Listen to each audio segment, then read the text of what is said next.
Netflix on the screen, healthcare in between, physics, art, math, got us down this path. Historical tales come alive, where science and stories dive, blended facts with heart, knowledge from the start. Need bridge blues we sing to the future memory. Health and science in the mix, Maybrick's got the fix. Complex subjects made right clear, now every episode in ways that we actually acquire knowledge leads the way, and ways that make me more efficient. in the world of digital streams, turning knowledge into dreams. Through the tales of old, new stories unfold. Thank you so much for joining with me. It is truly an honor and a privilege. MedBits Webcast is a new kind of healthcare media channel to break the silo mentality and foster interdisciplinary thinking. Our mission is to fill that gap and to create a curiosity through different lenses, tapping the passion that guided the historical figures in medicine and bringing present-day groundbreaking research to the front lines. We interview physicians and leaders in the industry about present-day healthcare challenges on our live programming. Hey, welcome to the MedBits Webcast. This is Ramana Namaraju. I'm the host. So, I am, it's a little bit of an unusual place this is right now. I'm broadcasting from in the second office of mine. Today's news are, if you see CNN and all other news channels, there is a lot of protest going on in the United States, and the congressmen in the town hall meetings. What that means is, so the upcoming guest can explain that a little bit. Social contract, breakdown of social contract. What is a breakdown of social contract? During the pandemic, we had witnessed the COVID-19 vaccine time. United States, some of the people they don't want to do the vaccines, and they are against vaccines, or they're for vaccines. Some of them are pro and against it. So this social contract is between the individuals and the government. That's a philosophical concept. So it failed. The pandemic exposed the total failure of the social contract. So it is, we right now, there is a kind of things going on in the United States right now on the town hall meetings. That's going on. They're burning some of the Tesla cars and Tesla dealerships. So this kind of social contract is breaking down. There's individual understanding rights and responsibilities of the people. They have some rights and responsibilities. Same thing with the government. They have some rights and responsibilities. When it breaks down, when there is no common ground, it is a serious problem. It is a seriously, we need to reevaluate what kind of systems that we need to adopt. Noam Chomsky, a philosopher, very well-known philosopher in the United States, he said that individual freedom is of paramount importance. That's absolutely true. But there's some responsibilities. But individual freedom is a human right. That's what that. So we can disagree on a lot of things, but we have to do some things. We have to give up for the entire freedom to wellness of the society. We have to give up some of the freedoms. So that is the social contract. So my guest, Maria Dolores. She's a Sweden. She's joining from Stockholm, Sweden. Think about that. Europe all the way. She's joining from the Stockholm, Sweden, and then she's going to explain this. She did a lot of research on the social contracts and human contract foundation. She started a company called, a organization called Human Contract Foundation. Human Contract Foundation is basically saying that rights and responsibilities of the individuals and the probably societies also. I'm not sure. Human contract is human responsibilities. So the whole welfare of the system has to be centered around the humans. Even the AI, that is a problem. Let us talk about a little bit with my guest, and she will explain her journey a little bit. Let me bring it to the table. Maria Dolores from Stockholm, Sweden. Welcome, Maria. Thank you. It's such an honor to be here with you. So Thank you. explain a little bit background of yours, how you ended up in this, where were you born, and how did you end up all the way to the Human Contract Foundation? Yeah. Yes, my background is 25 years with human resources and leadership. I've also trained in security and crisis management. I've also worked with funerals. So during the pandemic, as you were referring to earlier, I was actually working here in Sweden and helping my friend in her funeral business. So I've casketed 3,000 people and I've attended more than 1,300 funerals. I've seen all the major religion, Christian, Buddhist, Hindu, Sikh, and Muslim, and non-secular ceremonies. And so when I talk about that we all have equal human worth, that's my reference point. And also, I've been very interested in our human history, our 300,000 year human history, and where we are right now, and the shift that we're going through right now. And I perceive all the symptoms of all the challenges that we see today with our personal health, our physical, mental health in our relationship, but also globally is symptoms of the challenges and the shift that we're going through. So that's why I created the Human Contract. It's also based on my first book that I actually published 10 years ago. It's here you can see A State of Grace, Human Rights and Human Obligations. So this is the first sprout that I had. And then I received the Ambassador for World Peace award here in Stockholm. So I'm officially Ambassador for World Peace, awardee 2023. Congratulations. Thank you. Let me ask you about this. During the COVID-19, Yeah. there is a lot of breakdown I don't know, in Sweden, what is the situation there? How did they handle some people who are pro-vaccine and then people who are against vaccine? How Yeah. did Sweden handle it? And that we want to know a little bit. Okay. Yeah. So I don't know if you remember, but most of the countries had a hard lockdown, and Sweden took a different approach, which was for a moment there we here in my nation we sort of felt like, hey, Sweden, what are you doing?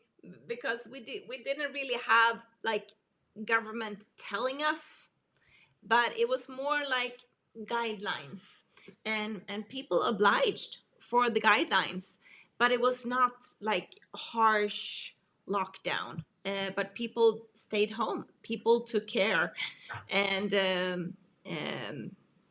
like most countries, we had the toilet paper thing where and so pandemic had it was really challenging here as well, and isolation and Yeah, that also exposes a lot of, as you mentioned, mental health is a big problem during the pandemic. That is a part of the human rights, and mental health is being. Let me ask you the question on the Sweden. Is a kind of a liberal more than the. Actually, I did not understand the hard lockdown. Because as a mathematician, as a physicist, as a public healthcare consultant, I was born in a village in India. There's only one road from my hometown to the big city. Only one road. If you lock that road, they would not. You don't need to lock down within the village. So they locked down inside the village. That didn't make any sense. That was a little bit of a challenging to us. So I don't think they did a very thoughtful way. They hard lockdowns. They did not use science a lot. But that is I think Sweden went through everybody like everybody else. Why do you think there's a trust in the institutions is lacking in the United States? We have a big problem right now. Trust in the institutions, they're challenging right now. So what is that? United Nations and all those things are, we want to get away from the United Nations. We wanted to, we pulled out from the World Health Organization.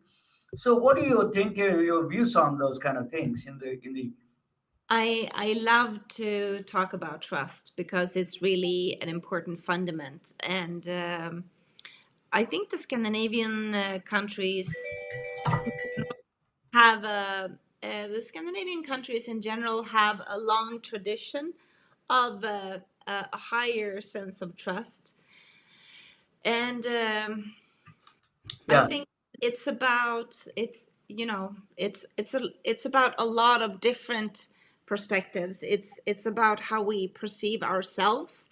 It's how we perceive one another. That it's natural and it's normal for me as a woman to feel like I have equal worth to any person, any man or woman. I have the same equal worth, and the trust that we have is actually also financially effective. Did you know that? I talked just some years ago. I was talking to the Nasdaq head of Nasdaq in he was in Helsinki, so in Finland, and he told me that the most profitable Nasdaq exchange was Finland, and then second was in Denmark, I think, and the third place was Sweden. So it's the three most profitable Nasdaq exchange markets in the world. And I asked him why. And he said, it's because of the trust. We have smaller communities. Sweden is only 10 million. And so it's more like a sense of like everyone knows everyone, or at least if you and I are going to make a deal, then maybe I don't know you, but I probably know someone around you. So an agreement is more like you have something to offer, I want to buy it, and we just shake hand on it. We have that trust, and that fundamental trust makes the business flow easier. Now in this world that we are building right now, and from what I perceive is going from the nation-centric thinking to a global local world. In this change and going to the global local world, it's the trust is lesser. what is Uh, the global local world? Explain that a little bit to us. yeah, the global local world. Um, uh, it's actually in my upcoming book, and it's referring also to the human contract. Um, so human history with if we perceive our history, going back 300,000 years, and we had the technology of fire and stone, and then we lived in group of 150 people, and so for every change in our human history, we have always had technology supporting and driving us to the next level and the next level and the next level. So living in groups of 150, then becoming agricultural, growing to about 1,000 people in groups, a huge shift in our human history. And then for each shift, growing more and more and more in groups, but also with support and force almost of technology and our mindset, how we perceive ourselves and how we perceive one another. So right now, like in America and most of the Europe countries, we're standing on this the three fundaments of what we refer to as democracy. So it's the justice system.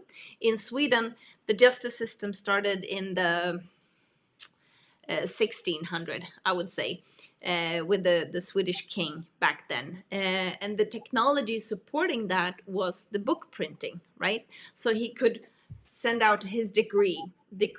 And then on top of that came the political system. And about the same time, what we refer to as the third state of power, in America, you call it the fourth state of power, which is media.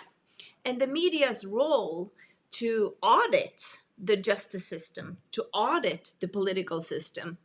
And now, again, like so many times before in our human history, we have technology supporting and driving us to the next level. So what we need to do right now is both to embrace our human history, because we have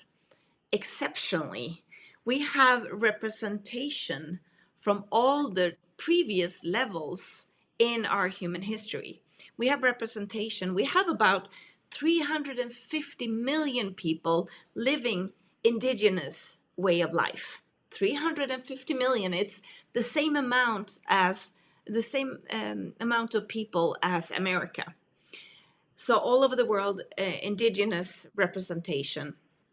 We also have empires, and you can look at it either as an organization form for how you organize a society, but we also have empires such as Facebook that is global and enrolling billions of people, right? I'm pretty sure Facebook has billions, right? People subscribing. So empire structure, one leader, and then the organization. And we also have various forms of democracies and different ways of organizing our society. You're explaining the glow local. What is the glow local? Yeah. Glow local, right? So that's the point where we are right now. And so what we need to do now, moving onwards to a better, a brighter, and more hopeful future, is with the help of embracing our human history, embracing our present, and not. I don't believe in a top-down organization. I mean, we already have United Nations. What we do need is the other type of movement that is a bottom-up movement, that you and we have rights and we have responsibilities. So the human constitution is just simply 7 principles based on United Nations Declaration of the Universal Human Rights, but in an interpersonal perspective, that you are born with your rights just because you're human. You're born with your the rights and responsibility for your physical, mental health. You're born with rights and responsibilities and to mature as a human with our responsibilities in your power, your communication, and your life. And then the 7th principle is about our collective rights and responsibilities. And that's how we go to a global, local world. And like I said, I don't believe in another type of top-down, policy, decree, lawmaking, but we need to unite. Yeah. And something Bottom that up. is not religious, it's not party political, but simply human. Yeah. So I understand that you wanted to be bottom up from an individual to all the way to the top. But there is technology. As I was talking with last night with one of Steve Jobs, the Apple founder, Steve Jobs' roommate, Yeah. and he toured with him. He traveled with him to India. He said Mhm. that Steve Jobs told him that during the travel, he saw that they're young kids, they're 20 years old or 21 years old. They were traveling across India. At the time, India was poverty stricken. There's a lot of poverty in India at the time. So they saw what Steve Jobs saw that, and he came back and he said to him, I think technology can help with change the humanity. That's what technology certainly changed it. You and me, we are talking because of technology. Technology progressed next level, but there is a now is a different problem now we're facing, as you said, that Facebook and other things is becoming a top-down approach now again, back with technology. So inequities are going up. So the technology founders found a platform that funnel the money to the top. So this is inequities. So technology has to be moderated. It has to be glow local, as I said, that is important, but it's not the top down, the bottom top approach of the money wise. There's a financial economic systems, financial system. All the systems should not be to the bottom to the up. Funneling the money to the top is a goal of technology now. That is a problem. So really you need to have a human centric approach that is missing right now in the technology. So tell us, what do you think of this inequities in technology side of it? Yeah, like I said, my background is with human resources and change management, and I've worked with successful change management, and I know that as soon as we say, this is the solution, this is the one and only solution, that's usually not true. and that's and so I do believe technology, like I said, through our human history, has always supported and driven us forward. However, it's not simply just the technology, but it's really our mindset, and it's our understanding, our mindset, how we perceive ourselves and how we perceive one another. And the human contract and the human constitution is to support and to drive a more mature humanity. What does that mean? A more mature humanity is simply a strive for a more peaceful mindset, more peaceful emotions, lessen the drama, and to increase trust with each other, and to increase a more peaceful, curious approach. And also in Swedish we call it civilkurage, which is moral courage, and how, the seventh principle is about our collective rights and responsibilities, which is moral courage, and how when we unite, we can make amazing things. I don't know, but you probably remember, Romana, because you and I were around in 1989 when the Berlin Wall fell, and and it fell because people from both sides just decided we had enough. We have enough of this wall and division, and even the guards, they didn't interfere.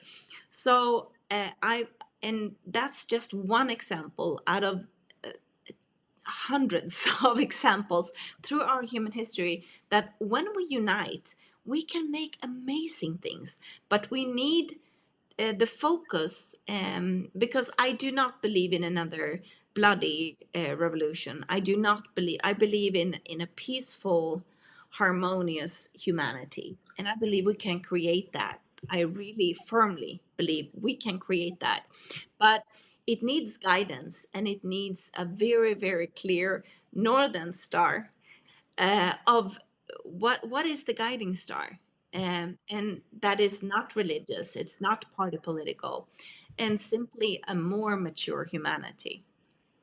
President Reagan said that break down these walls and during the Berlin Wall. But let us talk about the majority. He said that majority of the people decide what the common collective goal is. Sometimes majorities ignore the minorities' rights. Sometimes the health equity, inequities of health is one of the outcomes in the United States. Health is a privilege, not a right. So how do you address the health and equity inequities in these kind of areas how do the Sweden does that and health wise it is a very health is a privilege in this country. So they said that you need to pay the insurance company, otherwise you don't get a you don't. So it is a became a enterprise system. Some of the human rights became an enterprise system for a lot of people. So how do you address that? Yeah. And that's the beauty with the human contract. I'm just providing for a very thin but a very firm framework, just stating we are born with rights and we mature in our responsibilities. How we want to evolve, it needs to be a discussion. I do not have the solutions, and I do believe that there are so many different solutions, and it's depending on where you're living. If you're living like my friends in Uganda, there are challenges that they are facing, that is different challenges from what I am experiencing here in Sweden. And at heart, I'm semi-American actually, because my mother lived half her life in the States. She lived in California and she lived in Florida. She died. She lived the last 17 years in Florida, and my brother has been living in Florida since 1992, I think. So I feel semi-American at heart, and I really feel for America and the struggles that is going on right now. And I would love to inspire and to have broader, more global and national communication and dialogue regarding our rights and responsibilities. Do you want to go through all the 7 principles? No, no. This is just. I wanted to ask you that. I want to jump into the other topic. Yes, I yes. was reading your profile. One of the things that caught me eye as a scientist, as a physicist, is human spectra theory. Human spectra is a very interesting to me. Human perception. In the legal system, they say what you see is not really getting. In the justice system, they say what people say, what they see is not really. You should not take that as a consideration as a real fact. Yeah. What is human spectra theory that you propagating? Just give us a little bit of background on that one. I was fascinated by that. Oh, thank you. You really did your homework. Oh, thank you. I appreciate that. Yeah, the human spectra theory is based on the spiral dynamics. It's based on a world value survey, and to perceive it's a bit what I talked about earlier, that we have all this representation from all these different cultures and what I call organization forms, like the organization form of indigenous people, indigenous groups, and the organization form in the pyramid, the empires, and we also have kingdoms. Actual Sweden is another kind of kingdom, but the kingdom of the United Arab Kingdom, and like I said, various democracies. So this is actually the first time I'm talking about the human spectra theory. So I perceive these different kinds of organization forms, as we can look at them as a spectra, like from different colors. And then from these different colors, it's not judging to say that, oh, the I just say sorry hi. about that. It's I don't know okay. why it is. I'm trying to. Sorry about Happens all the time. This is the blessing and the curse, with the phones, and how that. we are truly a global world, and we can reach each other Sorry about 24/7. that. I did No, that. it's all fine, Romana. Yeah. I appreciate it. So, yes. So the colors. So the different colors, and like I said, the theories behind this is substantial. It's a world value survey. It's the spiral dynamics, and it's lots of different theories that I saw, and I felt like, yeah, they're right, and it seemed to be a judgment about, like, if you live in an indigenous kind of surrounding and that type of organization form, that's not so fancy, and everyone should be democracies. That's the best one. If I And understand you correctly, and human I don't really agree. I think we should fully embrace that we just have these different spectra, the yeah, different colors. and, beautiful. and also what I do believe is that you can look at the colors, and then if you go lower, then you can have an organization form that is more dense, dark. So if you look at on the more dense, the more controlling, the more oppressive Yeah. is. And then also when you go up and you go lighter and lighter, the Yeah. less oppressive and the less and the more collaborative, the more open. So not opposing any organization form that you happen to be living in, but rather because I mean, there are oppressive democracies, or what we can refer to as democracies, that is dense and it's controlling and harsh.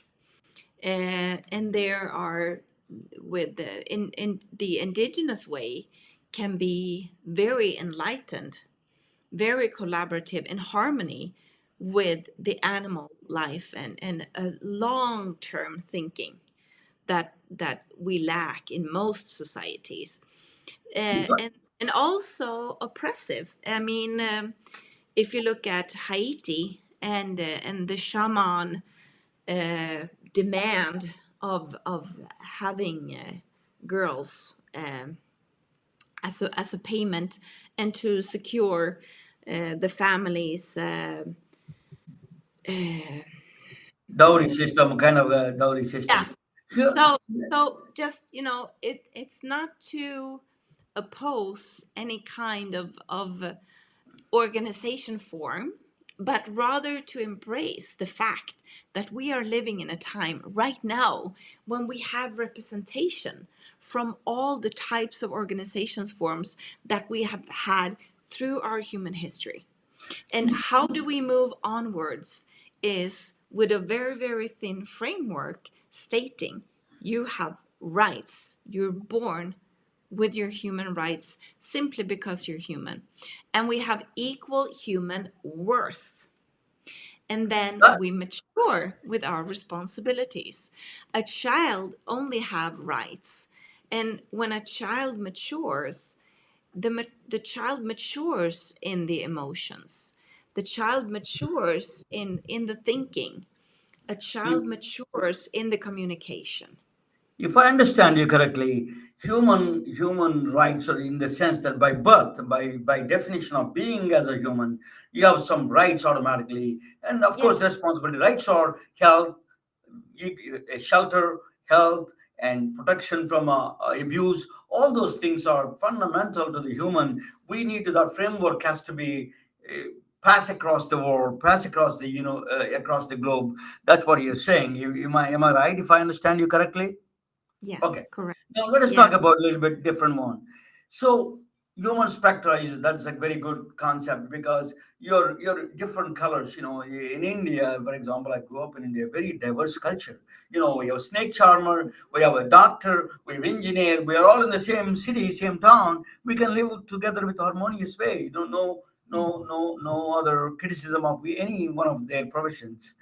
So it is a is a celebrating life, celebrating life of all of us. It's not Yeah. just one. And that is a bigger thing lacking. I am the right, you are the wrong. That's a bigger problem we have now.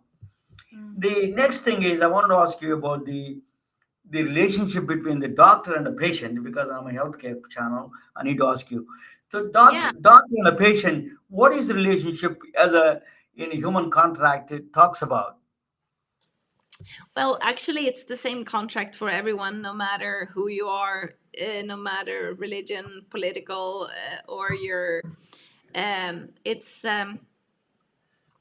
but it's interesting because in the book I'm about to publish, it's the Human Constitution, 7 promises for a new era, and Give me some regard rundown very quick. If you can run down those 7 principles, if you want to do that, yeah. yeah. So and actually in the book I talk about all the hot topics such as abortion, the right, to die. It's about adultery. It's about all the juicy, the challenging things that we are experiencing as a humanity and as humans.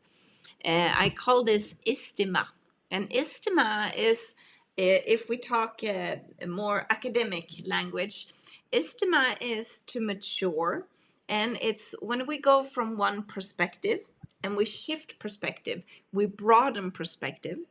We don't go from here and automatically just broaden perspectives. We go from here, and it's a process. Going into doubt or questioning or fear or anger and frustration, and until we come to that breaking point, and then we come to realization. We suddenly we broaden perspective. In psychology, they talk about going through the stress cone. And spiritually, people are talking, going from one level of consciousness, and you shift consciousness. And so the istima process is to embrace that as we are going through difficulties, we mature. So I wonder, it's a yeah. hopefulness, and to bring hope to that, no matter if you're in trauma or in stress or in distress, that either on individual levels in relationships, but also the planet and us as a species is also going through an istima. And so it's a new reorientation of who we think we are and who we actually are. Yeah. And Uh, that that is we a human spectral theory, right? That's what we are, and actually what we are and what we think we are is a two different worlds. But let me ask no, you another it's question just a on yeah, it's just adding more, because whenever we are stuck in one identity, yeah, I'm a white woman, I have this hair, if that's my identity, if I would go through an accident and I would burn off my hair and I would hurt myself so bad, then who am I then? Am I not a human? I am. Who am I more than all my identities? yeah. Yeah. So yeah, you mentioned the adultery a little bit. Let us talk about the institution of marriage. A lot of divorces going on in the world. Things Yeah. are, we're moving to the industrial, to technological world, information world. People are interacting with the different people, different things. There is a, that they're, for example, we have a big problem in the United States now. Is romance scammers. People from other countries, they're taking advantage of the widowed woman with a divorced woman. They're taking advantage of it, and then say there's a lot from Nigeria. In fact, they are saying that they copy some pictures of these people and taking money from them. Really, it's an assault on the institution itself. We are really violating those human laws and the institution of marriage is. Do we First of all, let me ask you, in the human contract, what is the place for the institution of marriage? Some people don't believe in it at all. We are violating, we don't, I don't know, I don't want to call it a violation. People don't believe in, that we are evolution is a different thing is coming up. We are maybe multiple partners will be there in the future for people. So what do you think of this, the social contract regarding the marriage? Yeah, regarding the marriage, that's a good question. So the sixth principle is about life. You have the right to your life, and you have the right to live with whomever, wherever on the planet as you like, but not at the cost of any other. So to work against forced marriages, with young 14-year-old women, and to stand up for every person's right to live the way they want to, but not at the cost of any other. So to respect others' way of life. But and simply, people are saying love is love. And I mean that with compassion. I mean that with dignity. And I mean that with integrity.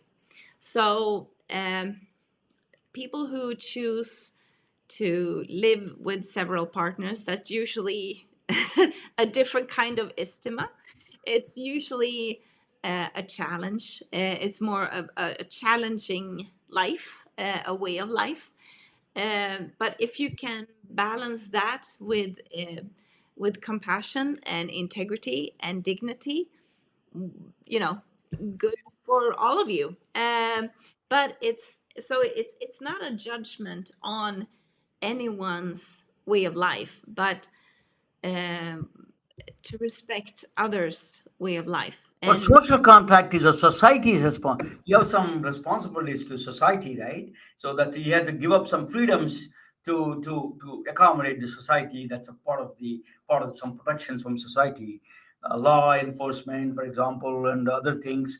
That does society provides those kind of protections. So you have to give up some of the freedoms regarding that process. Um, yeah, and that's also now you're talking about the fourth principle, which is about power. That you have the right to your personal power, and you have the right. Power is I see power in three different aspects: personal power, monetary power, and physical power. And you have the right to your power, and you also have a responsibility in your power. And this is usually where we have most istima, the most challenging, the most learning, because sometimes we take too much space and we take too much place at the cost of others, and sometimes we make ourselves so small, and oh, I'm not worthy, I cannot do this, and don't look at me. And the human contract and regarding power is to ask people to step up and to take their rightful space, their rightful place. What is that? It depends.